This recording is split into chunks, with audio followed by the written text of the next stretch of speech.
rare and balanced view on politics in today's world. Based on facts, born of rationality, common sense, and logic, providing context on today's events. This is American Perspective with Rick Thomas. Hello, everyone, and welcome to American Perspective. I am your host, Rick. Real quick, Trump apparently has commuted the sentence of George Santos. I don't know why. I don't know why he should have. But anyway, he did. Personally, I would have just left him where he was, but Trump's Trump. Trump does what Trump does. So there you go. Anyway. All right, folks, let's go ahead and get some things kicked off here. Tonight is the is the boss lady for the Pledge of Allegiance. That's right. Mrs. Whiskey is up for tonight's pledge. So if you are of mine, please stand, remove your hat if you're wearing one like me. Place your hand over your heart and follow along with the lovely Mrs. Whiskey as she recites the Pledge of Allegiance. I pledge allegiance to the flag of the United States of America and to the republic for which it stands, one nation, under God, indivisible, with liberty and justice for all.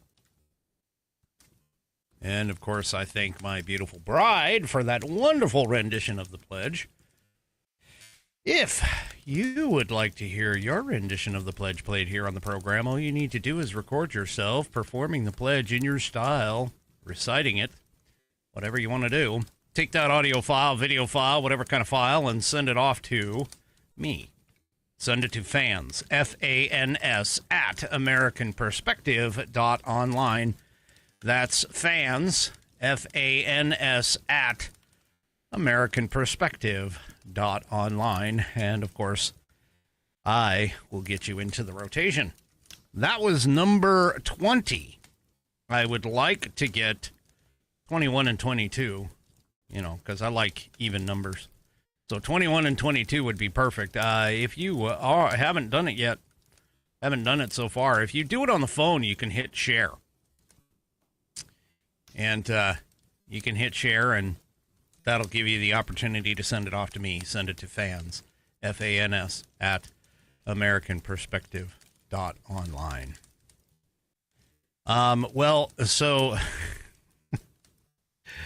Bonnie over on Rumble, she says, Mrs. Whiskey needs to slow down for us Southerners. Well, yeah, and then, of course, laugh out loud. Let's just put it this way. Mrs. Whiskey was a little nervous to do it. But she did it at my request. So, there we go. Anyway, all right. Let's talk about tonight's headline sponsor, which is... goodness. I'm wearing one of their shirts. I'm wearing one of their wonderful men's cotton polo shirts here. This is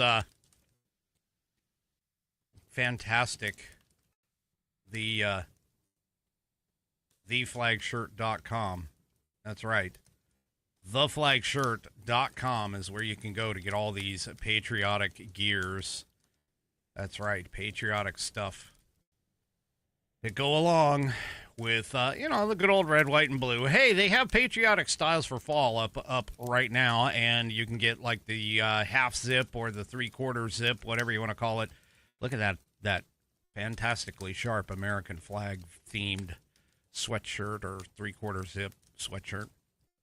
And don't forget the regular USA with the flag on it in red for the lovely ladies out there. Ooh, take a look. They got a men's and women's combo.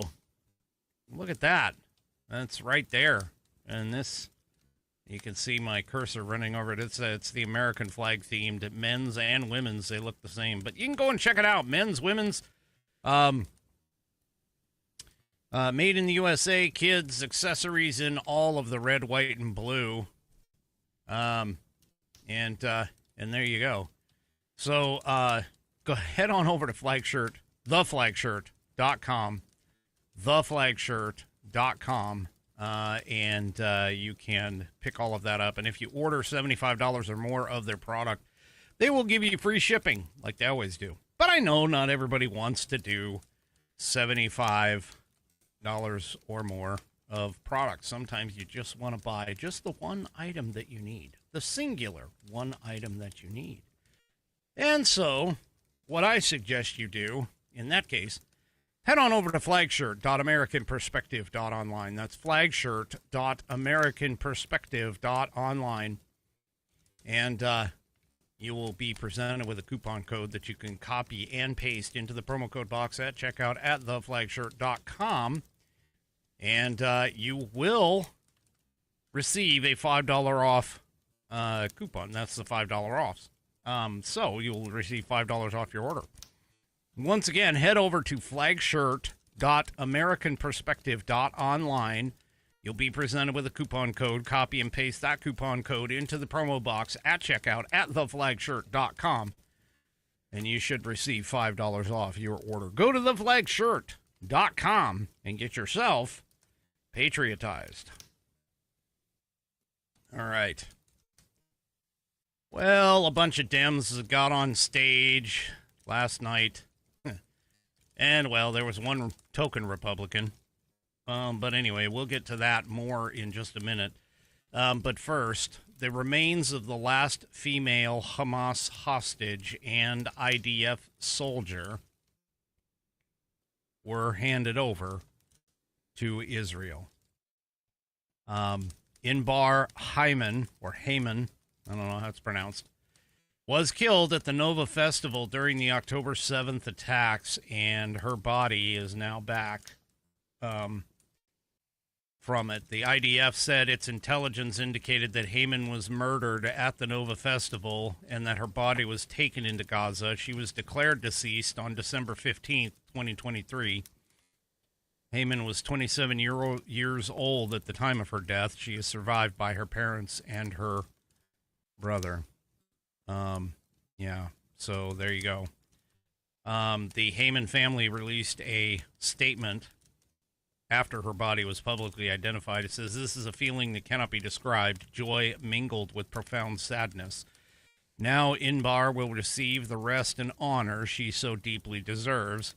We are certain that if Inbar were here with us today, she would urge us to continue fighting for all 19 of her fellow hostages who remain in captivity," Hayman's family said. So, there you go.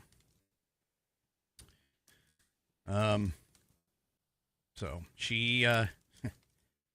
And the body of Sergeant Major Muhammad Al-Atresh was also delivered to Israel on Thursday. He served as an IDF tracker, a position that is almost exclusively held by Bedouin Israelis, according to the Times of Israel. He was killed during the October 7th massacre, and his body was taken hostage in Gaza as well. Israel declared him deceased on June 24th of 2024. He leaves behind his parents, 9 brothers, 13 sisters, 2 wives, and 13 children, according to the Hostages and Missing Families Forum. So, yeah. Anyway.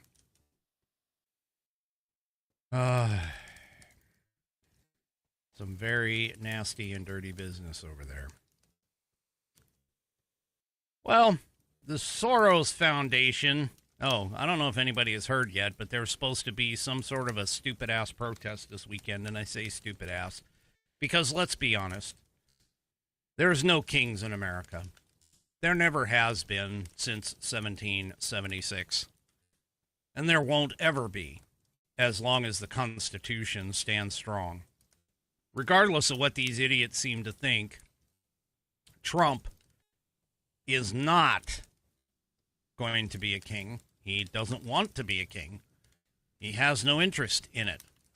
And yet these morons are going to all go around and prance around for prance around and, do all these wonderful things they're going to protest, whatever.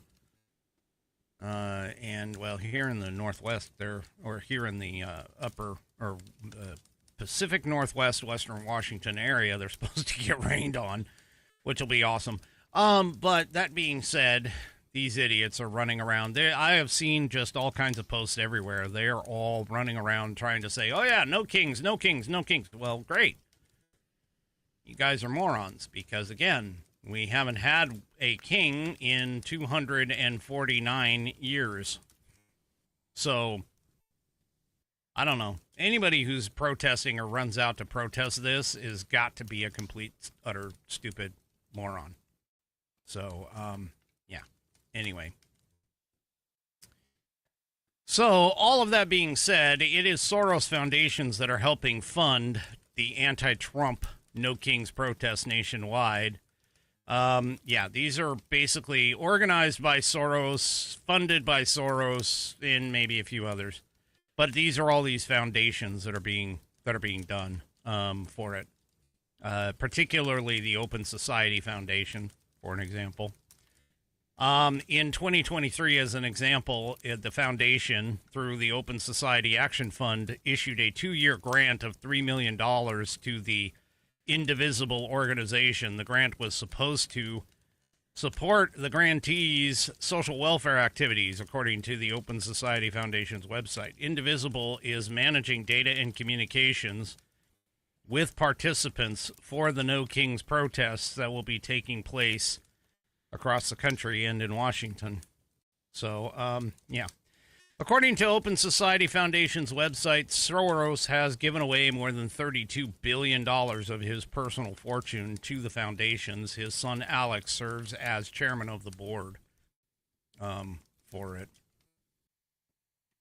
And anyway, they're supposed to have them. Now, this is a map that they put up. I'm going to show you this. So this is a map that they put up of all the protests that are scheduled. Look at all those dots all over the place, and every single one of them is full of morons. Because, again, we haven't had a king in America. I mean, other than, of course, Christ the King, in which case, yeah, nobody should be protesting him. They should be welcoming him back, but, whatever. Anyway, those folks are all, anybody sitting here trying to say this is about Trump and Trump being a king and so on and so forth, he's not a king. He's not even close. He's not even close.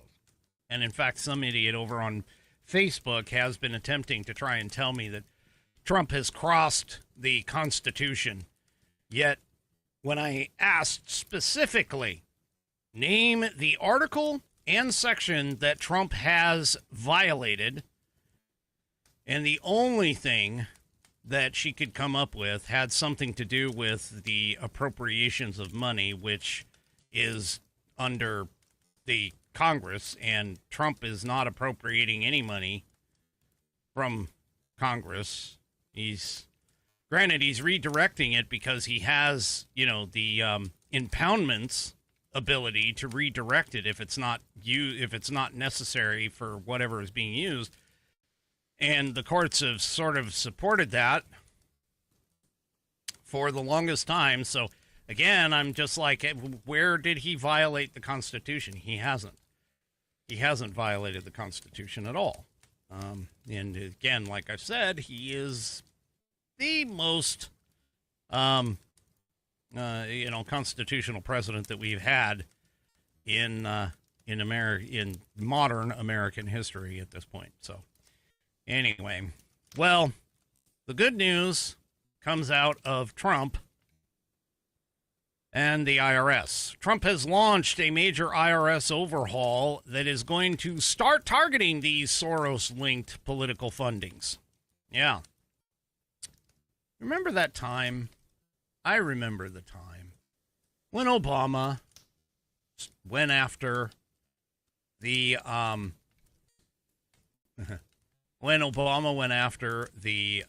Republican conservative 501c3 groups. Do you remember when that happened? Yeah, I do.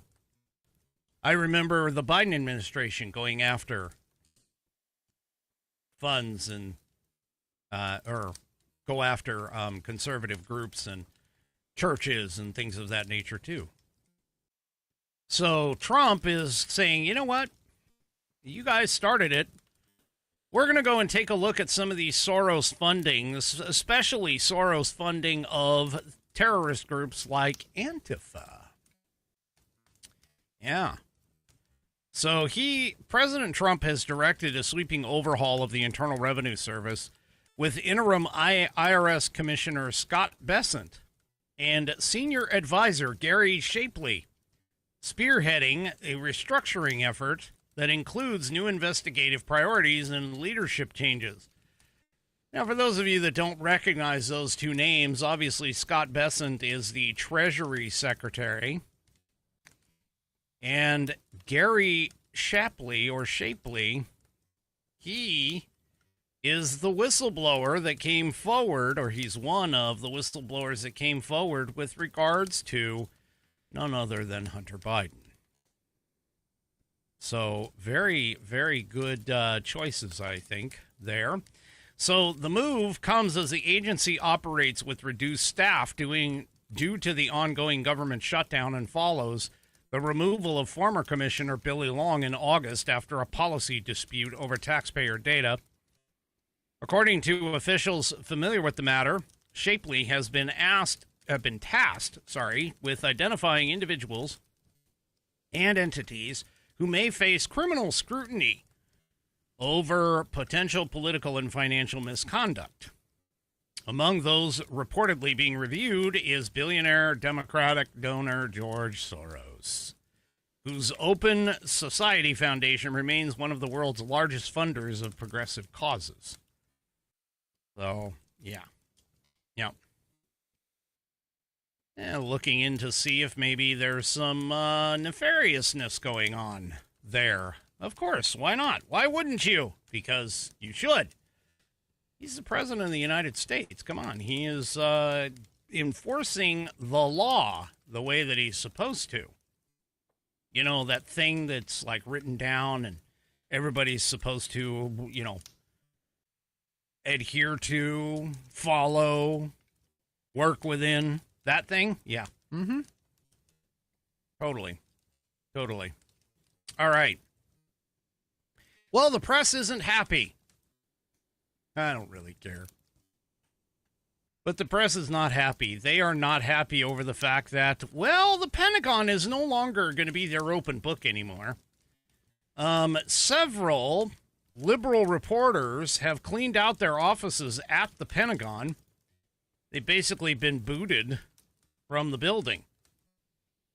So the Department of War, this has been going on for a little while, but the Department of War has implemented the new rules regarding news gathering at the Pentagon, such that now the building itself has the same rules as every U.S. military installation. And why wouldn't it? It should have the same rules. You can't just walk onto a military base and ask all kinds of questions or get intel on how many people are there, what they're doing, all of that kind of stuff. Yeah, no, that isn't the case. What's even more funny is that when the New York Times actually comes down on the side of this administration, you got to know that there's no argument to be had here. Because apparently, according to this article in The Blaze, the New York Times said that members of the news media do not possess a legal right to access the Pentagon. And that legally, the press has no greater right of access than that of the public. Oh my gosh. And the New York Times, believe it or not, is actually correct here. See, these reporters have been granted all of this open access under Democrat rule for years to be able to leak crap, to be able to look at confidential and classified information and be able to, create their stories based on all of this. Now, I'm all for a transparent administration, but there is a line. between transparency and national security and safety. So sitting there and saying, oh, yeah, we need to be able to say, everything and talk about everything. No, you don't. First of all, you probably don't even have classified, security clearance to be able to see all of this stuff. So anyway, the Pentagon Press Association characterized the rules as a form of intimidation. So after that, the Associated Press, The Atlantic, CNN, Fox News, New York Times, Politico, Reuters, Task and Purpose, Wall Street Journal, and The Washington Post all announced that they were not going to sign the agreement that would have said that they would comprehend and abide by the new policy by the 5 p.m. Tuesday deadline this week. So, yeah. Basically, they were supposed to sign a form indicating that they have received, read, and understand the new rules.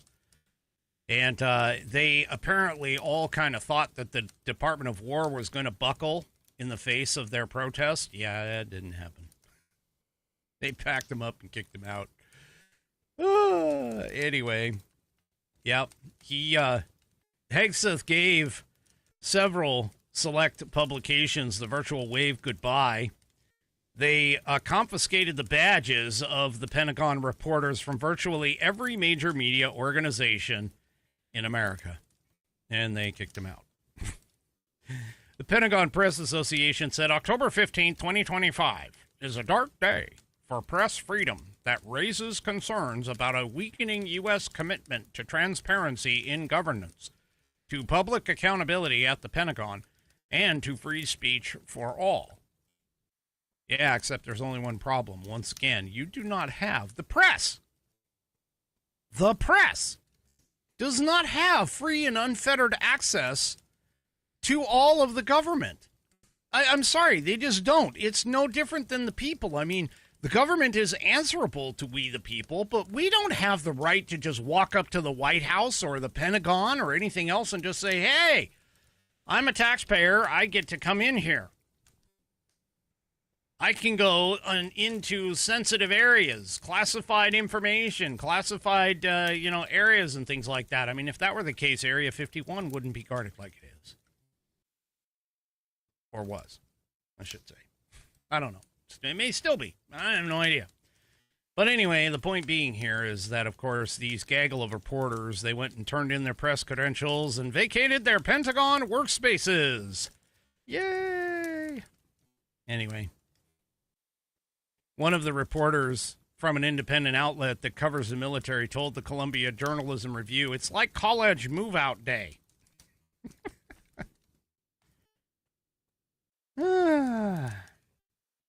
And, of course, these people, a reporter for The Atlantic who has occupied space at the Pentagon since 2007, Nancy Youssef, told the Associated Press, it's sad, but I'm also really proud of the press corps that we stuck together. Yeah. One America News Network did not stick together with the liberal media outfits and reportedly signed the form recognizing the new rules. So, yeah.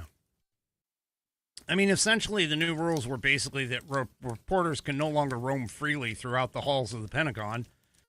Members of the press must wear visible badges, and the credentialed press is no longer permitted to solicit criminal acts. Yeah. Anyway.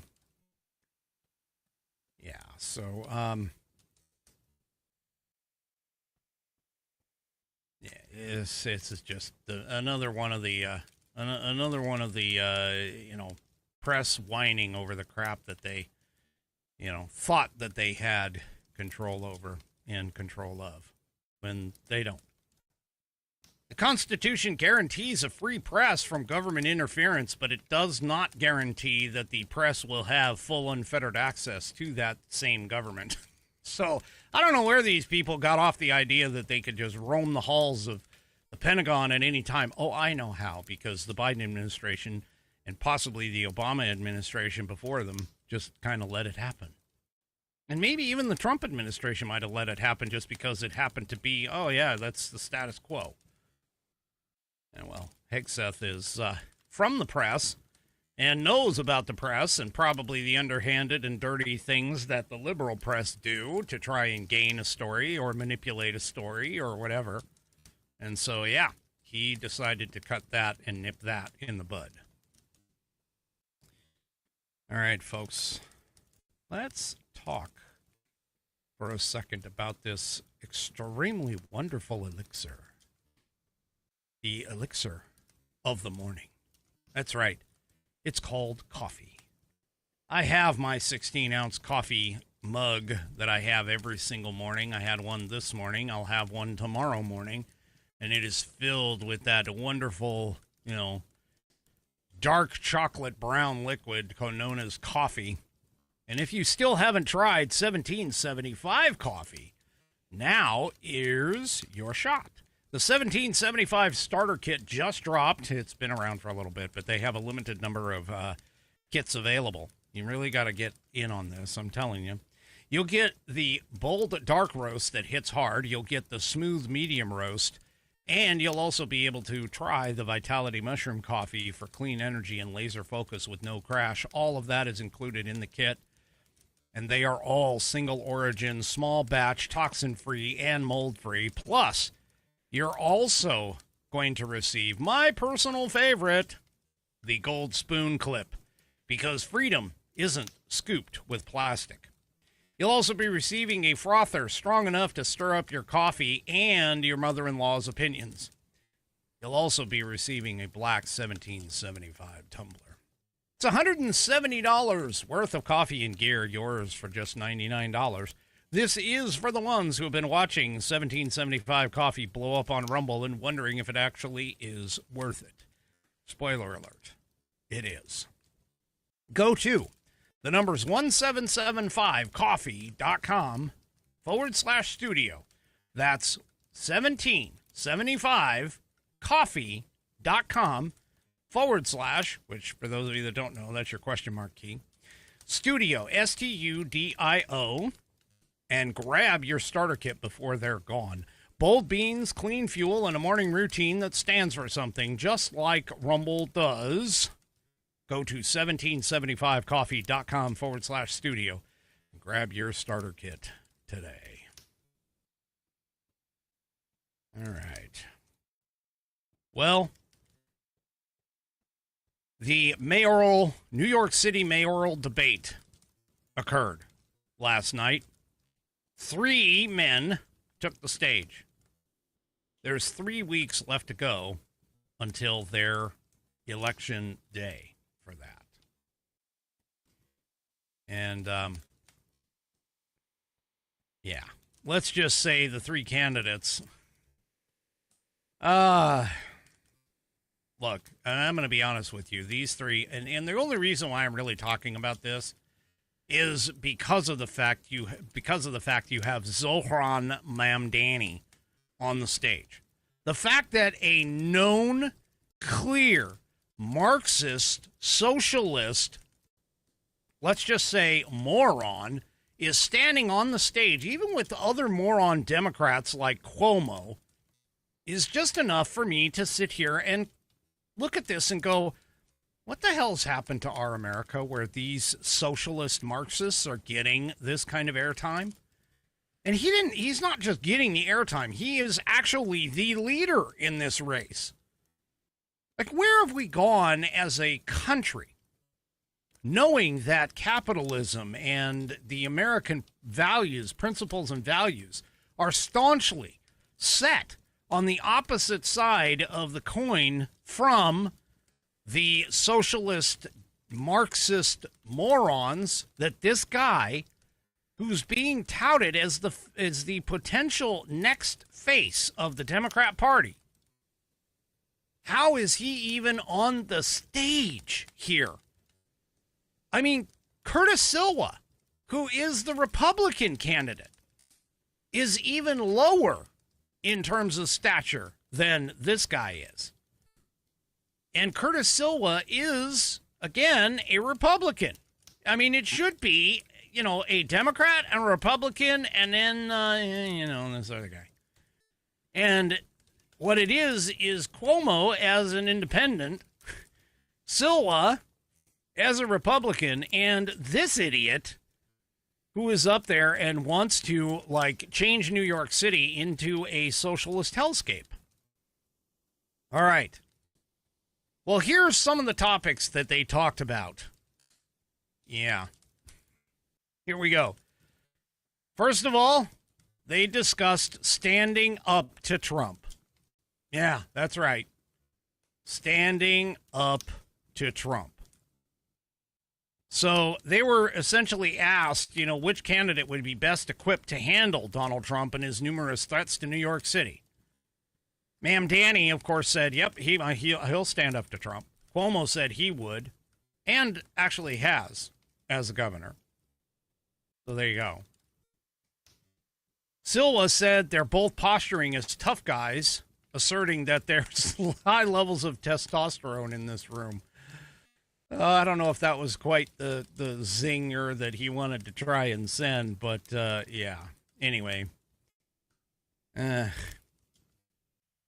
Now, Ma'am Danny, of course, has made fighting Trump a key part of his campaign. Cuomo has been a little less critical and has been, spoken on multiple occasions about having a cooperative relationship with Trump. But Cuomo also pointed out that he has had actual experience dealing with Trump as president. Yeah. Now, another point that came out of the debate was they were asked to say whether they support Kathy Hochul for re-election. And none of the three. They all said nope. Now, I'll be honest with you. I'm kind of surprised that, I knew that Silva isn't going to do it. I mean, come on, Silva, seriously, a Republican supporting a Democrat? I don't think so. But Cuomo, knowing that he was a Democrat before he lost resoundingly to Ma'am Danny, and Ma'am Danny being a Democrat, I'm kind of surprised that neither one of them at least said that they would support Hochul. And what's even worse is the fact that Ma'am Danny's being silent over the fact that Kathy Hochul endorsed him. You would think that he would be a little bit reciprocal. Yeah. So anyway, he tried to cover up that, well, we'll call it a misstep, by saying, I'm only focused on November. Though he did say that he thought that Hochul has been doing a good job delivering for New York and standing up to Trump. Yeah. Cuomo, of course, tried to cover up his lack of support and said, yeah, I want to wait until I see who's running before we make any decisions here.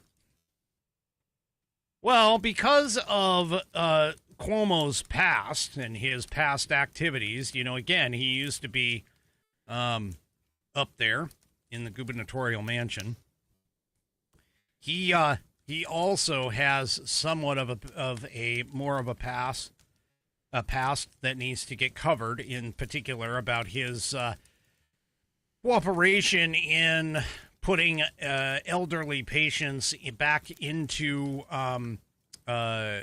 healthcare facilities when they had COVID and so on and so forth. Well, he started where he had to deflect questions with regards to different investigations during the debate.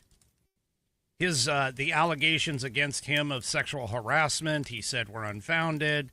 He said that the New York Attorney General's case, he talked about that a little bit.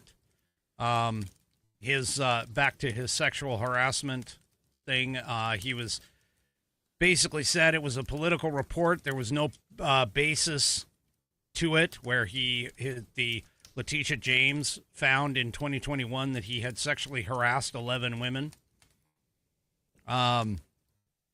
He said of the investigations that his team undercounted deaths in nursing homes. He says during COVID, everyone did whatever they could in this state, and there have been numerous investigations where they've gone through it, and they said we follow the federal guidance. So, yeah, and he also said that there have been multiple investigations where the DOJ found that the nursing home investigation was politically motivated. But we also have Ma'am Danny, who has a bit of a past. So Ma'am Danny, of course, in 2020 had a tweet out that he called the NYPD racist and anti-queer. He's been very critical of Israel, and even has statements of the leftist streamer Hassan Piker.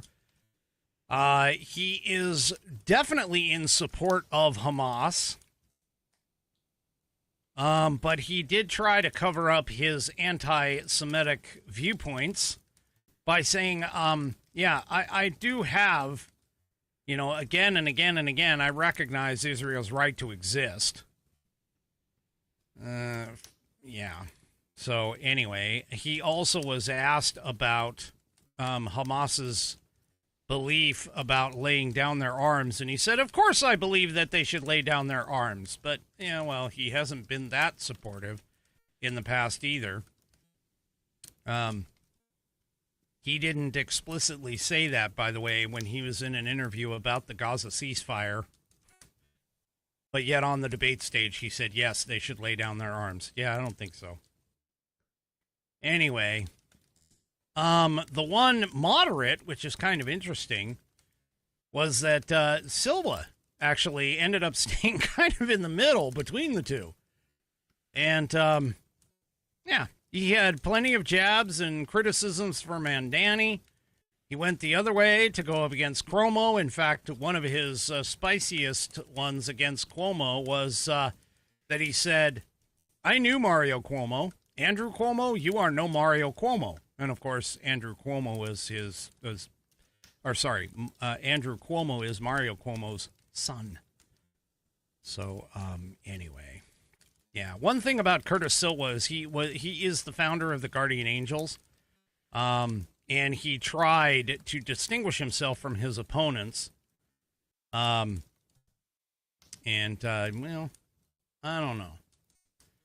There's some people who are very critical of the,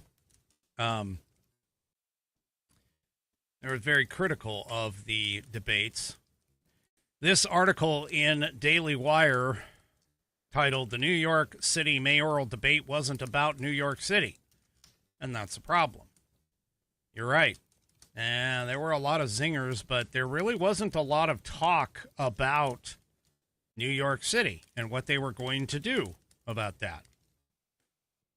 Now, keep in mind, of course, this particular author starts off talking about both Cuomo and Mamdani. Both of them are in the position, well, Mamdani's the clear front runner, but Cuomo is the closest to him. Again, Silva isn't really, he kind of sort of is in the race, but he's the third horse in a 3-horse race that's pulling away from. So, yeah. The thing is that there were a few questions in the beginning, according to this person, that we're talking about things like, what will the headlines be after your first year in office, and what qualifies you to lead the city? But then, of course, it shifted to, Donald Trump, which is, of course, the standard operating mode around here is, oh, yeah, I don't really have a platform, and really, if you want to ask me about my platform, you shouldn't ask me about my platform. You should be asking me about, well, Donald Trump. Well, anyway, their answers, according to this guy, was unremarkable to that question. Mamdani said that he'd yell about ICE. Cuomo said that he'd yell about COVID. Yeah. Uh-huh. Well, then the candidates were asked, apparently, about the war in Gaza. Cuomo accused Mamdani of refusing to denounce Hamas, which he hasn't, and employing anti-Semitic dog whistles like From the River to the Sea and Globalize the Intifada, which Mamdani has done. Okay. Mamdani, according to this writer, offered his thoughts on the situation, sounding more like an ambassador than an assemblyman. He said, for the ceasefire to be just, we also have to ensure that it addresses the conditions that preceded this. Now, this is the key, folks. Everybody keeps talking about the conditions that preceded October 7th. The conditions that preceded October 7th. To understand the facts, the conditions that preceded October 7th were simply this. At the end of 2006, start of 2007, Israel backed out of the Gaza Strip. They went and put up a fence and said, you guys, all of your Palestinian friends and everything else, you guys go over there. In fact, they even tried to give the Gaza Strip to the Egyptians to put it under Egyptian control. And the Egyptians actually built up a massive fence with like all kinds of concertina wire and everything else. If you've ever seen pictures of this thing, believe me, they really overdid it with the concertina wire. But anyway, he sits here and he talks about, we have to address the conditions that preceded this, like the occupation. Now, wait a minute. I just told you, Israel backed out of the Gaza Strip since 2006, 2007. It is now, October 7th happened in 2023. So it is now 2023. I mean, I'm not a math major, but that's a lot of years in between. Okay. And talking about the things like Danny, of course, says, talk about things like the siege and the apartheid. There is no siege and apartheid. Israel backed out completely. The Gazans had the opportunity to install their own government. And who did they turn to? Immediately they turned to Hamas. Because of the fact that 75%, that's a rough estimate, but 75% of Palestinians in the Gaza Strip want Israel wiped off the map. And that's what Hamas promised them.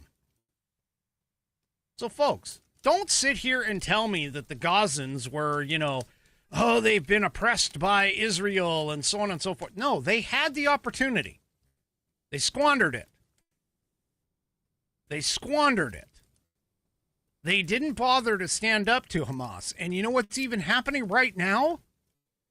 Even with this peace deal in place, the IDF has pulled back from parts of Gaza. What's happening now? Hamas is going around and shooting and killing people, Palestinians, who have the potential to stand up to Hamas's control and leadership. And by leadership, I mean authoritarian control. Okay? And by the way, why are you even commenting on this anyway? Because, the role of the mayor of New York City has nothing in resolving the Israeli-Palestinian conflict at all. So, yeah. Anyway, they were also asked, this is a dumb question. I can't even imagine. Where do these people get these questions? At the end of the debate, the candidates were asked about which parades they would attend if elected mayor. Ma'am Danny, of course, said he would have more important things to think about than parades. Yeah. Yeah. Anyway, Curtis Silva, of course, said, I think a mayor has a responsibility whenever possible to march in parades. Okay. Yeah. Anyway. By the way, just so you know how effective Silva actually is, there was even one point during the televised debate that the broadcast was cut to just have a side-by-side of Cuomo and Ma'am Danny.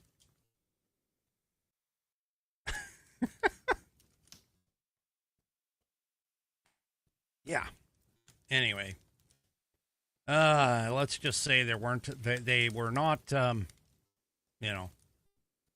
they weren't actually talking about New York City. And, yeah, that's what they're saying. They talked about everything but New York City. So, yeah. Anyway. Ma'am Danny dodged questions about how he'd pay for the free buses and the free groceries and all the other free things that he's promised. Yeah, that's typical of a leftist, lunatic, socialist, Marxist. Yeah, I'm going to promise you everything, but don't tell you how I'm going to pay for it. Yeah. By the way, New York Governor Kathy Hochul apparently has made it clear that she's not going to raise taxes to pay for his policies. So that's going to be all on the city to pay for. Anyway. There was some more stuff that goes on, but the New York Post finally came out and says, okay, who won the first one? And they kind of walk through, everything, but the reality of it is just like all of this stuff. Like all of this stuff. Nobody! Oh, let's be honest. Political debates are only entertaining to the people who actually get some sort of entertainment value out of them. And so just like the presidential debates, which haven't really had much significance in swaying the vote, yeah, this one probably not going to do anything anyway. According to Bill O'Reilly, all the candidates did well, and that's a problem for New Yorkers who don't want a socialist mayor. Will that be enough to change the nature of the race? We'll see over the next few days.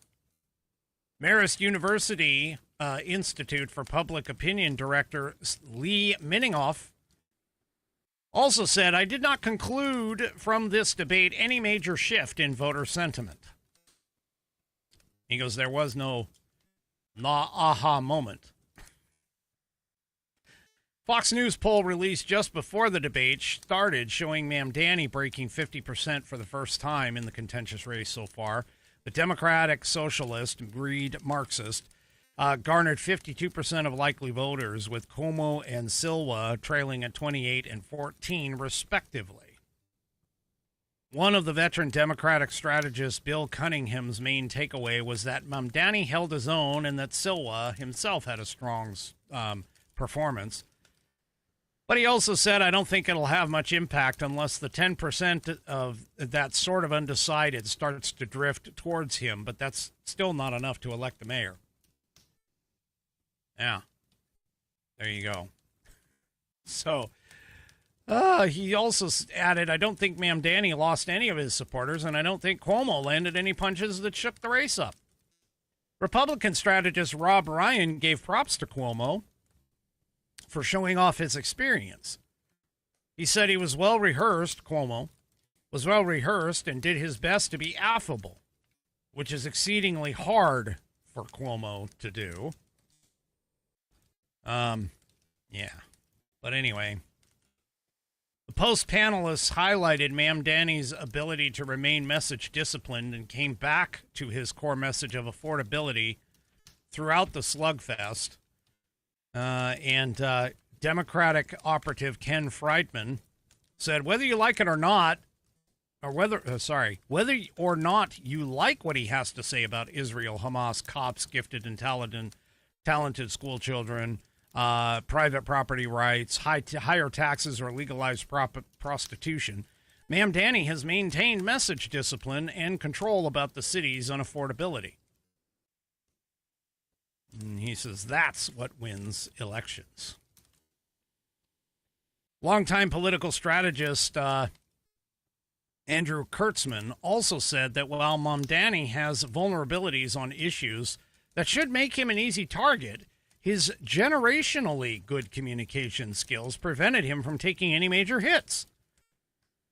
Democratic operative and lobbyist Yvette Buckner noted that not much has changed since Ma'am Danny trounced Cuomo in the Democratic primary in June. She said, tonight's debate was essentially a rerun of the primary. Ma'am Danny stayed calm under fire, and Cuomo didn't land the kind of punch that was needed to change the race this late in the game. She also noted, or Ryan also noted Silva's performance. But again, none of this really changes anything. You still have Ma'am Danny at running close to the 50% line, depending upon where you come from on that. And you have Cuomo in the middle somewhere trailing, and Silva all the way at the end. So, yeah, there you go. Well, another couple of Democrat idiots stood on the stage or took the stage.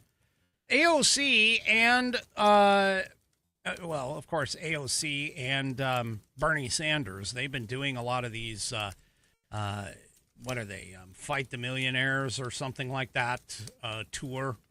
Anyway, they ended up on CNN on a town hall Wednesday night. And Ocasio-Cortez, in particular, was asked whether Trump deserves credit for the Hamas terrorists returning the Israeli hostages. And she goes, in this particular development, yes, but we also know that President Trump was an obstacle to peace previously as well. What? How was he an obstacle to peace? He has pretty much maintained his position that Hamas needs to go. They cannot have power anymore. They need to go. And that's it. There really isn't a whole hell of a lot here to go on about this. But anyway, she goes, we may have had an announcement around a ceasefire, but Gaza has been flattened. Again, here's another one of those Democrats that are supporting Palestinians for literally being terrorist, bloodthirsty attackers of Israel. She goes, tens of thousands of people are dead, universities gone, hospitals eliminated with American-made bombs. No kidding. No kidding. That's what you do in a war. I mean, in order if you want to win it. Anyway. Yeah, she just doesn't understand. She is totally, totally lost. She goes, I think that the release of the hostages is a tremendous accomplishment, and it is providing so much healing to so many people, Israelis and Palestinians, and it is a profound and important moment in the conflict. However, she did express skepticism that the ceasefire would hold. Yeah, I would agree. That's because of Hamas! You dumbass. Oh my gosh, you're just so stupid. Well, it's not just her, because Bernie Sanders, of course, had to get his spot in the spotlight. Unfortunately, he let's just say that he sparred with a American student, and I personally think that he kind of got wrecked here. Let's go ahead and take a listen to this interaction. How do you think this shutdown reflects on Chuck Schumer's leadership? Well, I think it reflects more on Mike Johnson's leadership and President Trump's leadership. This is a leadership which said it's okay to give well, how do you feel? You tell me. Think it's a good idea to give $1 trillion in tax breaks to the richest people in the country and then make massive cuts to health care for working class people? I think Chuck Schumer has voted for continuing resolutions 13 times in the last 4 years, and he has the opportunity to vote for one again, but he's refusing to come to the table. Well, I think, look. Bernie. Let me just say this, Mr. Sanders. First of all, okay, Chuck Schumer's the one that is the shutdown king. He is the one. And the Senate is the one. Why do you guys keep trying to pull in Mike Johnson? Why do you guys keep trying to pull him in? He is not the one that did the House did their job. They can't do anything with this until you pass a law pass the budget, pass a bill that contradicts what they put in, and then they have to go through and reconcile. See, all these Democrats seem to misunderstand how our system of government actually works. See, they sit there and they try to blame Mike Johnson, and Hakeem Jeffries tries to blame Mike Johnson.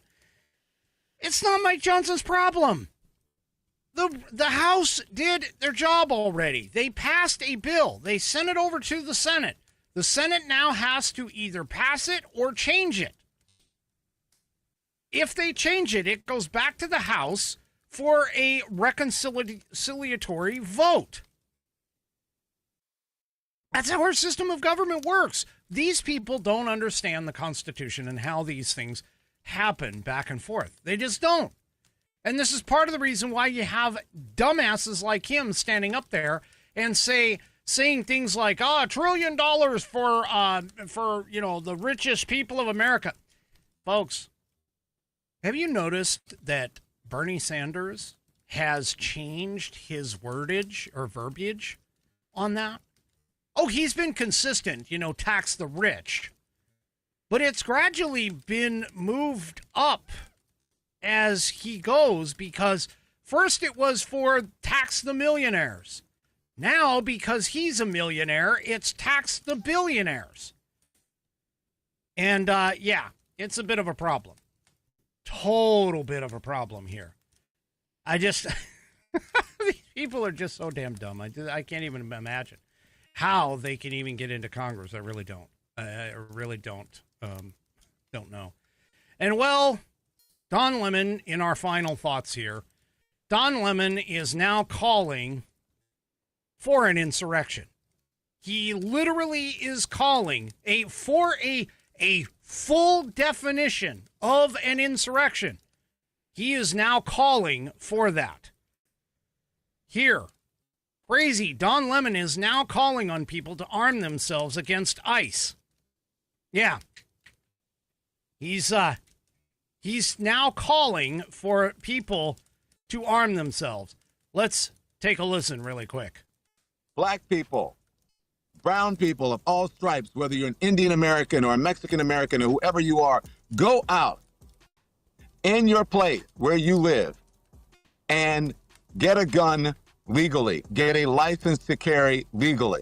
Because when you have people knocking on your door and taking you away without due process as a citizen, isn't that what the Second Amendment was written for? Go back and read what the Second Amendment says. And perhaps it will knock some sense in the heads of these people who are saying, well, it's all great. I don't believe they're doing it without due process. They're asking people for papers. They're not really beating people up. These people are doing things that are illegal. Nobody is illegal. It is a misdemeanor to cross the border. No, actually, it isn't a misdemeanor, because if it was a misdemeanor for crossing the border, do you honestly think that we would be in this particular case? I mean, God, yeah. And he's sitting there talking about how the U.S., U.S. citizens are being picked up. Well, yeah, you're being asked to prove that you're a citizen. You prove that you're a citizen, everything's copacetic. You get detained for a little bit, and you go back. Now, is it an inconvenience? Absolutely. Is it embarrassing? Absolutely. But the reality of it is that this same kind of thing would happen if you were accused of a murder or something. You would be detained until proven otherwise. Where do these people get off on this idea that due process has to include let the person run free until such time as, the evidence gets stacked against them? No, that's not how this works. That's not how any of this has worked. They have a warrant out for their arrest because they are known to be illegal.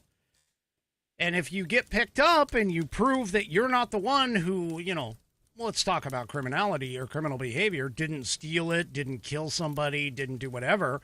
I mean, seriously. Yeah. Well, he's sitting here literally calling for an insurrection. Literally calling for an insurrection. You think this stuff is going to get any better in the next 3 years? I guarantee you it's not. All right, folks, that is it for me for this evening. Do me a favor. If you haven't already, head on over to rumble.com. Get yourself an account.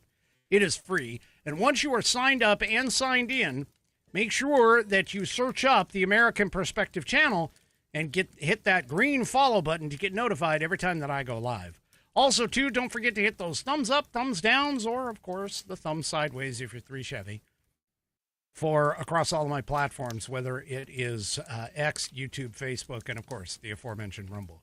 We will see you tomorrow night, 1 hour later, 6 p.m. Pacific, 9 p.m. Eastern Time, right here on American Perspective. Have a great rest of your evening, and good night, everybody.